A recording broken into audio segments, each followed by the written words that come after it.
And joining us now, Kelly Bennett, Multimedia Journalist, SuperTalk Mississippi News. Kelly, how's it going this morning? It's going really well. How are you? Happy New Year, everybody. Happy New Year to you as well, Kelly. Thank you for that. So, folks, of course, know you from the news clips that we hear in the breaks here on middays. We appreciate that. And often, of course, you'll listen in on some of the interviews we do, and shortly thereafter, you'll have that put up as a clip featuring the discussion sometimes. Yeah. Now, I was hearing a little feedback, so I was trying to eliminate that. I don't know did that. I think we're good now, huh, Rhino? Are we good? Rhino's shaking his head. Yeah, I think we're okay. Yeah, okay, maybe a tad good. hot, but I think we're good.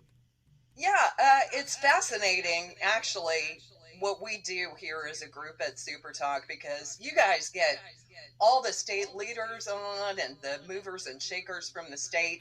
And then the guys in the news department like me, we get to turn that around into news. So we get this really great, in-depth, 10-minute long interviews, sometimes even longer than that. And it really gives you an in-depth understanding I don't think I would normally get unless I was out at the legislature, sitting in front of lawmakers while the 2023 session is underway and staying out there all day. So, I mean, you guys, what you do on your end is a big help to what goes on in the news department here. Well, it's a team effort. It all works together. And sometimes, of course, when we have folks on the show that we interview, all of our audience may not be able to catch that live. But when there are comments made, statements made that certainly are newsworthy, and then we capture that, and you guys turn it into a bit of a news story, and that it gets included as clips in our breaks at the top of the hour. I think that's really the way to keep people informed in our audience, and that's what it's absolutely, and that's what it's all about. All right, so we got the legislature that's been down there at the Capitol now for a little less than 2 weeks. I guess today would be day 9 of being in session.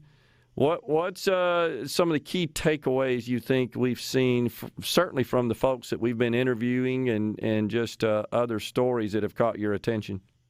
It certainly seems like there's going to be a lot of debate on whether or not to eliminate the income tax rebates. How exactly are we going to handle that billion-plus surplus that the state of Mississippi has been running every year? So there are a lot of lawmakers that feel like it's time to give that back to taxpayers. Others are arguing, hey, we've got issues that we need to spend this on. The crime crisis in Jackson, infrastructure, water systems. We've got a mental health crisis that's currently, I think there are some lawsuits that we're dealing with. Just so many things. So that's going to be a big deal. Another one that I really see getting a lot of attention this session is hospitals. We've got close to 40 hospitals in danger of having to close their doors because of the financial crisis. And legislators are already talking about how can we fix this?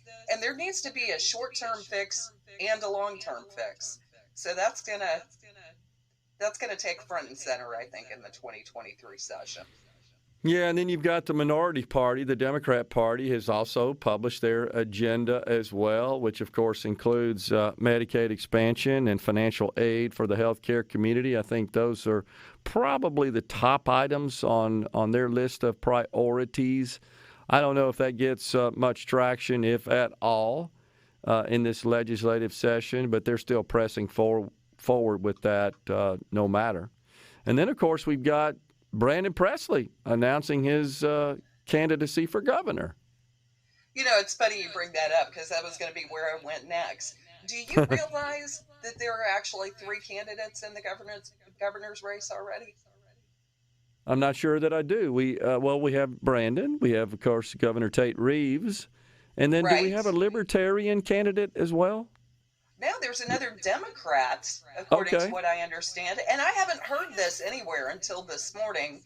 A Democrat by the name of Gregory Wash, who ran unsuccessfully in 2019, is apparently in the race for governor as well. So Hmm. I'm going to have to do a little more investigation of that one. That was news to me this morning, truly. Wow.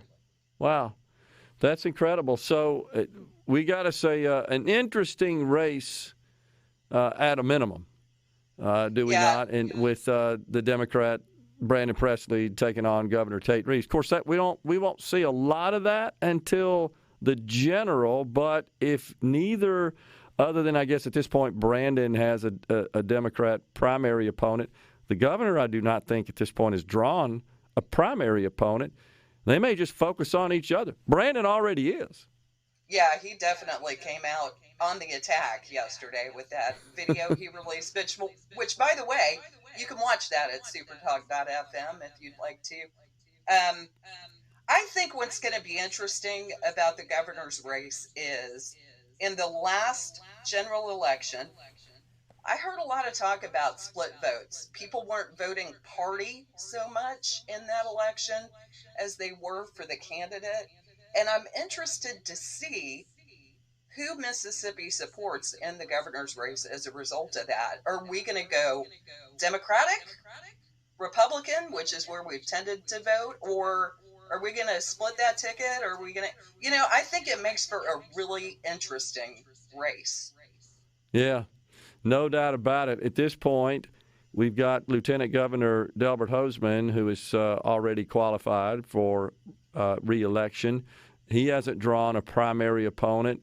However, lots of buzz about the possibility of State Senator Chris McDaniel taking on the lieutenant governor. What are you hearing on that from South Mississippi?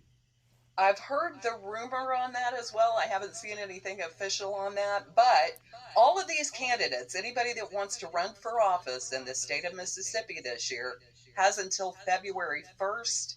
And I would imagine there are a lot of backdoor conversations going on right now where people are trying to decide, hey, where do I want to go? What do I want to do? And even, from legislators and state leaders that are already in office, just trying to figure out, do I run for this same office? Do I try my hand at something else? So that'll be interesting. Yeah, we've already learned that Shawaski Young, Democrat, who opposed Congressman Michael Guest in the midterms for congressional House seat representing Mississippi's 3rd District, has announced he's running for Secretary of State. Mm-hmm. Curiously enough, currently seated Secretary of State Michael Watson on our program Tuesday, when asked, said he has not made an official announcement as to his plans. Yeah. Watch this space, basically, is what we got, right? So I'm not telling you yet. I'll let you know when I'm ready. And that's fine. I think we can all understand that. Another big thing that happened this week, I know you're really into the financial side of life. You're a lot smarter about it than I am, according to what I garner when I listen to your show. But it does look like inflation, it was rising and rising and rising at such a fast pace. It's not doing that anymore. It seems to have slowed down. What I find interesting is the price of everything seems to go up. Everybody gets really upset about it. It's big news. And then the price doesn't really go up anymore, but it's still so much higher than what we were paying, and it stops hitting the news. Yeah. And people quit talking about it, and the prices never come back down. This just becomes the new normal. I would really like to see that change. Yeah, you're exactly right. I think there's more focus on month-to-month changes as opposed to year-over-year. And though what you said at first there is absolutely correct, it's slowed somewhat. It's moderated somewhat. Certainly the pace of inflation from 9% in June to 6 and change here in the recent report. But still, when you compare that to last year, it's still up a fair amount. 6% is still a lot, especially if folks' wages aren't keeping pace. And so the net effect of that for most Americans overall is still negative. They're upside down. Their wages aren't keeping up. So it's the net effect that's causing problems. But you're absolutely right, and I'd like to see all that change as well. I did note that Tesla announced price decreases today. Also, some reports this morning from the housing industry fairly sharp drop in average home prices because mortgage rates are up. Demand is also down. So we're starting to see the markets at work there. But it still isn't enough. Still a lot of folks are priced out just because of the mortgage rates. We'll see where all that goes. Kelly, appreciate you joining us and giving us your thoughts and update. I'm sure we'll be talking soon. Thanks for all you do for Super Talk. Appreciate it. Thanks a lot, Gerard. Happy New Year, everybody. Thank you. We're coming right back on midday. Stay with us.